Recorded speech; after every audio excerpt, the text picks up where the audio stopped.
Okay, Assalamualaikum warahmatullahi wabarakatuh. Nama saya Ahmad Ashraf bin Abu Suman. Okay, di sini ada litar saya. Okay, first thing first, ini adalah button. Ini adalah temperature DST-32 ultrasonic and ESP32. Lepas tu yang ni tepi ni ada resistor LED. Okay, yang ni first LED button. Ini LED Wi-Fi, LED MQTT, dan ni LED Telegram. Okay, ini adalah litar saya. Okay, first thing first, saya akan tekan button untuk menyalakan semua sistem mode.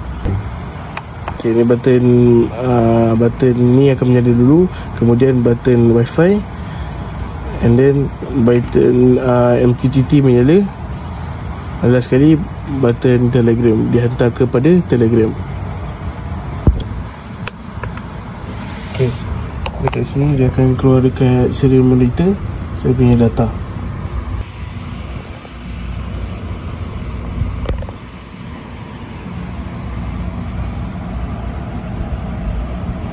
Okey, sambung pula dekat Telegram. Okey, ini adalah data yang saya dapat daripada sensor. Dia hantar kepada Telegram.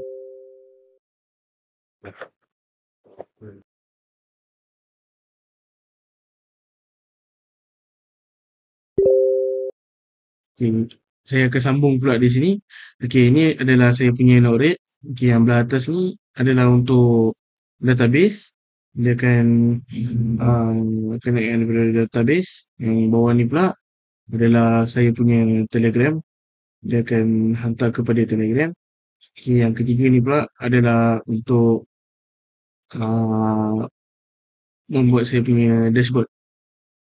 Okey, kemudian saya akan tunjuk pula pada dashboard saya punya display dashboard saya. Ini adalah dashboard saya ultrasonic. Okey, 298 sekarang. Okey, yang kedua pula, ini adalah temperature 26 Celsius.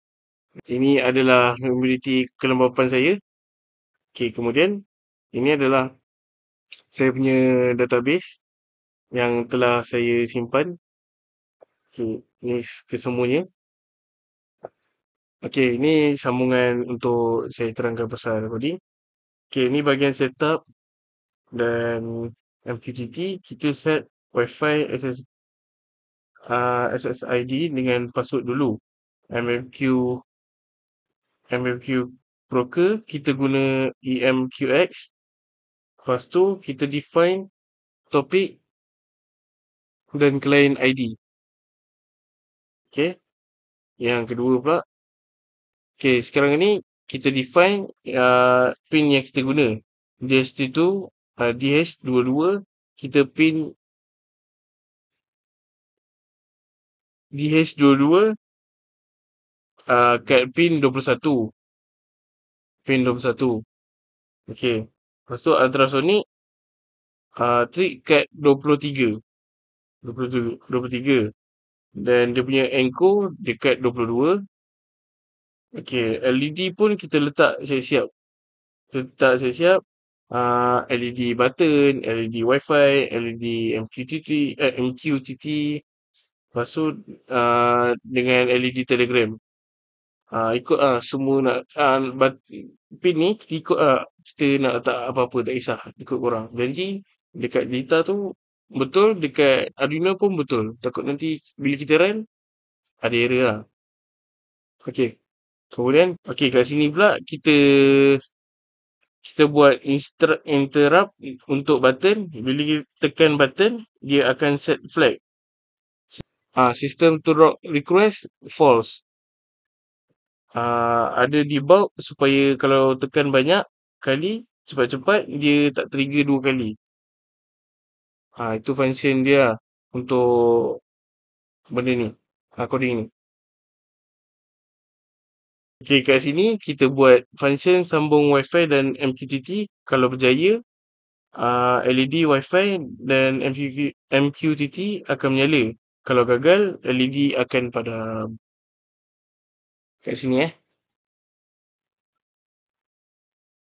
Okey, dekat bahagian ni paling penting kalau sistem on, kita akan connect Wi-Fi dan MQTT. Kalau off, semua connection dia akan disconnect. dekat kawasan ni semua. Kat sini sistem baca sensor DHT22 dan ultrasonik. Kalau baca suhu dan jarak berjaya, dia akan hantar data ke MQTT dalam format JSON. Kat sini yang semua bawah ni. Nampak?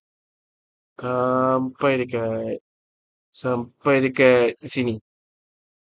Okey, last sekali kita akan buat loop ni, akan check kalau sistem kena on off. Kalau on, dia akan pastikan Wi-Fi dan MQTT masih connect. Lepas tu dia baca data dan hantarkan ke MQTT setiap 10 second. Setiap 10 second lah dia akan hantar.